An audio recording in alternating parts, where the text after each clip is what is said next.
Assalamualaikum warahmatullahi wabarakatuh. Saya Muhammad Hafifi bin Muhammad Janas, nombor matrik 283224. Pada hari ini saya akan membentangkan tugasan individu bagi subjek GMGA 2013 Perlembagaan Malaysia. Dan tajuk yang telah saya pilih bagi tugasan ini adalah Peranan dan implikasi Majlis Raja-Raja dalam sistem perlembagaan Malaysia.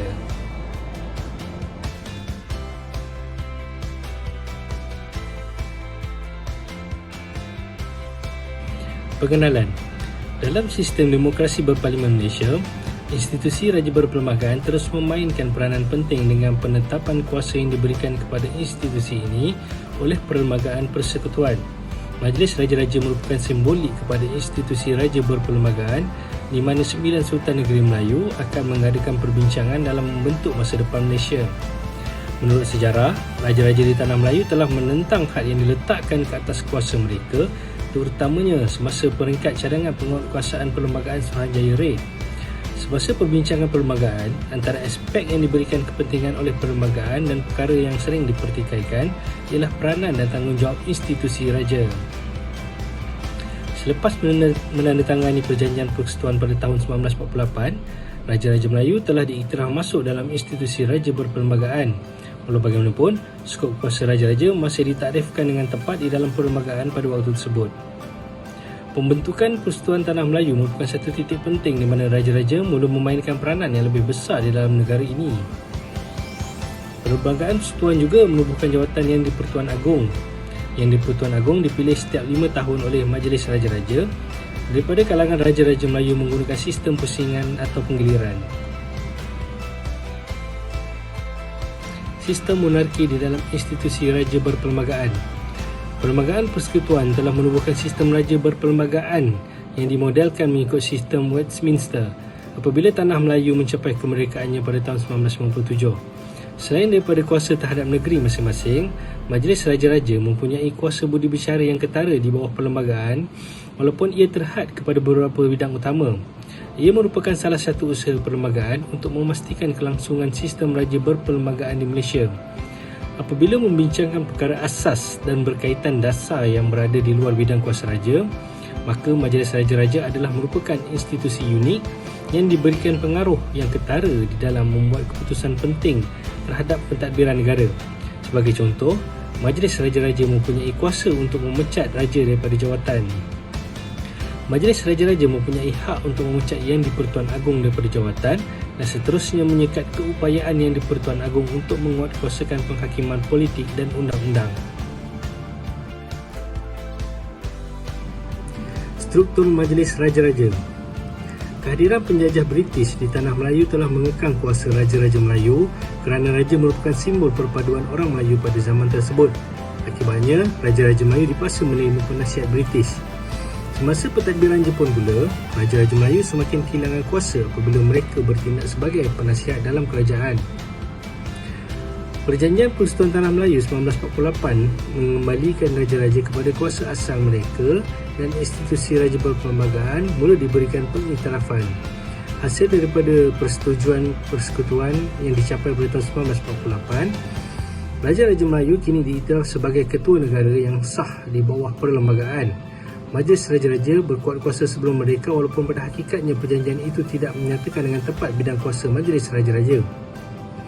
Majlis Raja-Raja memerlukan penjelasan yang lebih jelas tentang peranan mereka dalam sistem demokrasi berparlimen yang baharu semasa tempoh kemerdekaan. Yang di-Pertuan Negeri daripada 4 negeri yang selebihnya bersidang dengan 9 Raja-Raja Melayu sebagai wakil negeri-negeri Melayu dan Majlis Raja-Raja untuk membincangkan kepentingan negara. Ini merupakan titik permulaan pembentukan struktur Majlis Raja-Raja yang terus bertahan sehingga ke hari ini. Pelaksanaan Majlis Raja-Raja di Malaysia. Yang di-Pertuan Agong dan Majlis Raja-Raja adalah entiti dan institusi pusat yang memberi kesan kepada sistem Raja Berperlembagaan di bawah kerajaan semasa. Di dalam sistem monarki tradisional, Raja berfungsi sebagai ketua eksekutif negara.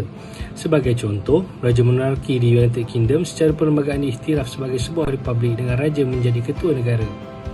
Di Malaysia, pembentukan perlembagaan dan perwakilan raja sebagai ketua negara telah berkembang di Majlis Raja-Raja dan Yang di-Pertuan Agong, berkhidmat sebagai simbol kebanggaan negara, perpaduan dan identiti.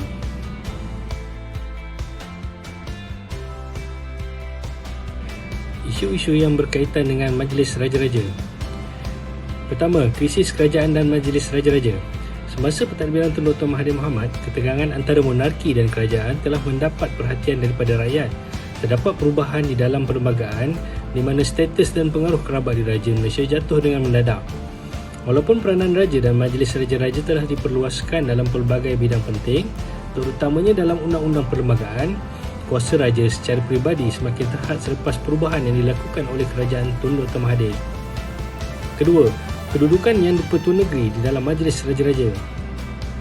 Majlis Raja-Raja mempunyai kuasa untuk membincangkan perkara-perkara yang melibatkan dasar negara.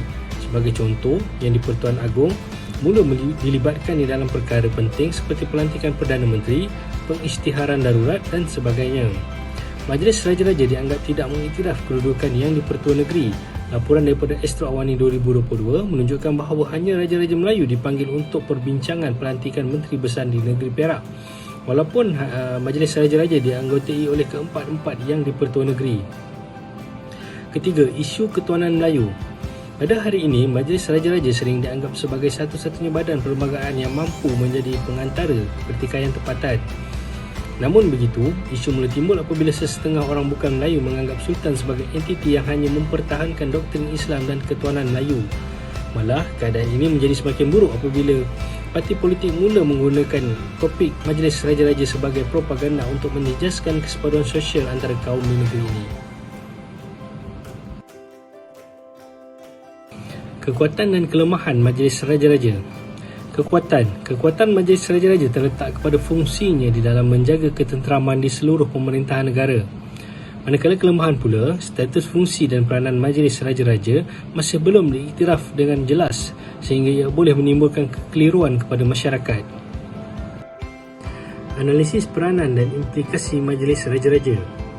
Majlis Raja-Raja perlu memilih Yang di-Pertuan Agong dan timbalan Yang di-Pertuan Agong selaras dengan peraturan yang termaktub dalam Perkara 38/2 Perlembagaan Persekutuan. Majlis Raja-Raja juga mempunyai kuasa untuk memecat Yang di-Pertuan Agong.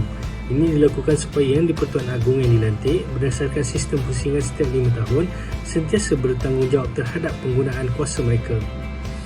Majlis Raja-Raja juga memberi kesan yang meluas terhadap iklim politik dan kualiti hidup di negara ini.